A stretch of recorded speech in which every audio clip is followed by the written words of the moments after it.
Hello, welcome to Have Roots Will Travel. My name is Lisa Elvin Stoltare, and I'm a genealogist and a passionate traveler. This series that I've been doing, Les Filles du Roi, is part of my YouTube channel series, which I hope to explore more travel and more genealogy research. But at the moment, I'm focusing my attention on getting these Filles du Roi done. I have done a few DAR, one actual DAR biography, The Daughters of the American Revolution, a couple of travel videos, which I hope to be doing some more of the Eastern Townships shortly. And I have a website called Have Roots Will Travel, and in it I have an index of all of the videos that I've done prior to this time. So please have a look at that. It will absolutely help you find your girl. And if I haven't done your girl yet, I'm sure she's on my list. All of them are going to be on my list, but let me know and I'll put her to the front of the line, so to speak. So please, and I love being able to help out and not pick them at random, you know. So if you like this channel, please subscribe. Click on the notifications alert. If you want, I have a Facebook group and our Facebook page, and I also am on Twitter. Please feel free to email me at lisa@haverootswilltravel.com, or just post a comment on the screen below. I get all the notifications, and I try to be really good about responding. So with that being said, let's get started. Regular viewers to the channel will know that I have produced a video called Les Filles du Roi, the program 2.0, in which I describe the program and I talk about how the girls got recruited and how they came across. So if you want to know more about the actual way that your particular great-grandmother would have come across, please feel free to have a look at that. I think it'll give you some insight. So for now, let's have a look at our Filles du Roi of the week. So Suzanne Aubineau is our Filles du Roi of the week. She is a viewer request. I was thrilled to do it. Let's find out more about Suzanne. Suzanne was born about 1634 in a small village or commune, the township of Angoulême-sur-Mer, which is about 10 kilometers from the larger town of La Rochelle. The church where Suzanne might have been baptized was built in the 10th century and redone by the 15th. Angoulême is a seaside community with many cultural and tourist attractions. She was born in the parish of Saint Christophe, born in about 1634, so that's a little older than we're used to in terms of Filles du Roi. She was actually married, and she was a widow when she came across with 2 sons. So her first husband's name was Pierre Auclair. So Suzanne came to New France with her sons, Pierre and André, with a dowry worth about £300. Normally I do the children at the end, but I wanted to separate the 2 families because obviously some of you will have the descendancy from the Auclair marriage and some of you will have it from the later one. So Pierre Auclair was born in France in 1655. He would go on to marry Marie-Madeleine Sigilot and would have an astonishing 17 children, 11 of whom reached adulthood. Marie-Madeleine's mother was a Fille du Roi, Madeleine Chabonnet, which we will of course look at soon. André would then marry, he was born in 1662 in France. He would marry Marie Bedard and would have 8 children, 5 of whom would reach adulthood. So the groom she selected, his name was Matthias Campagna. And if this slide looks familiar, why is that? They happen to actually be from the same area. I mean, this is just, you know what I mean? It's almost like starstruck or meant to be karma. So he is born in 1631 in Angoulême-sur-Mer, the same place as her. His parents were Maître Campagna and Jacquette Suire. We do not know. Did they write to each other? Was their family? You know what I mean? Like, we just don't know.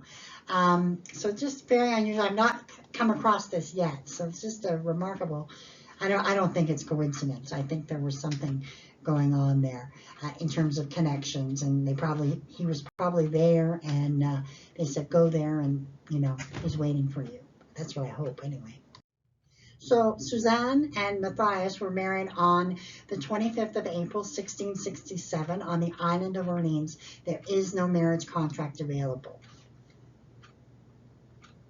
So regular viewers of the channel know that Ile d'Orléans continues to be one of those hot spots where people migrate to.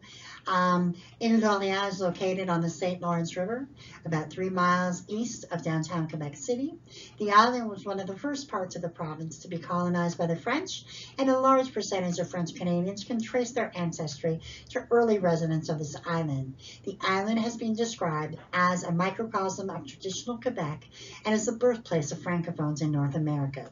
Officials actually changed the name because it was called Grande Ile, Sainte Marie, and Saint Laurent, and they changed the name to Ile d'Orléans in honor of the Duke of Orleans, who was the son of the king. The King Francis, his son Henri, was the Duke of Orleans. So that's how that came to be. Now, many of the early French settlers were so attracted to the island because of its fertile soil. It was the perfect place for farming and agriculture. Now, I want to draw your attention to the fact that there are 6 different municipalities within this very small island. So we have, starting at the top, Saint-François, Sainte-Famille, Saint-Georges, Saint-Pierre, Saint-Laurent, and Saint-Pétronille. So it's important for you to know which parish your family came from, just so that you're looking in the right books, if you will. There's a map there that shows you on the upper left where Ile d'Orléans is, and the bottom 2 are just pictures that a friend of mine sent me on a recent trip they took to Ile d'Orléans. You can see on the bottom left exactly what you would imagine an island like this would look like in the summertime, of course. And I think this bottom left, right one is a fromagerie, a cheese place that looks like it's like stepped in time or something, somewhere in time. So this is truly on the bucket list that I need to go and see. I've never been to Ile d'Orléans, and I just keep talking about it, and I feel like I've been there, but I haven't. So that's actually on my list of things to do next year. So I wanted to also show you the census of 1666, I believe it is. So we have Matthias, who is there. He's listed as a fermier of the Gautier, the Sœur Gautier, and Suzanne Aubineau, sa femme. And it also lists that she is the widow of Pierre Auclair. And then we have André Auclair, who's 5 years old at this point. Now, I'm not really sure. I'm pretty sure the older son is, not married or anything, but he's probably 11 years old. Maybe he was working as a servant somewhere else, not sure. But they have 6 animals, 6 beasts, they call it, and they have 15 enfants à valeur. So, they're in their mid-30s. Now, for us, 34 is like young, but for them, it's getting up there, right? So they have about 10 or 12 acres of land, which is phenomenal. So let's have a look at their family. So they have 4 children. Charles would marry Marie-Madeleine Blouin and have 6 children, all of whom would make it to adulthood. Anne-Françoise would not survive to adulthood, although I don't have any other information. Marie would pass away at 17, and Louise would die at 2 years of age. So really and truly, if you are related, if you have a fille de roi, you're either through Auclair or through this one line, Charles, which I find amazing, okay? And so let's have a look. That's the 1681 census. So we have Matthias and Suzanne Aubineau, sa femme, their children, Charles, Marie. They have 2 goats and 6 enfants à valeur, which means somehow they've reduced their, so they had 15 in 1666, 67, and now by 1681 they have less. However, that being said, it is entirely possible that he said, you know what, I'm going to sell my land and I'm just going to take it smaller because I'm older and I don't want to work the land so much. So there's logic in that as well. Suzanne would die on the 27th of March, 1694, at the age of 60, which is very young. And she is buried at the Saint François Cemetery, while Matthias would live on another 28 years, dying himself at the incredible age of 83. So this is just remarkable. And the legacy continues. Here is the Association des Familles Campagnat. I love when I find these. And I have listed the website for you to have a look at and explore if this is your descendancy. Certainly the Auclars would be kind of included in that. I'm not really sure. But let me know if there's any other information that I can convey, okay? That would be awesome.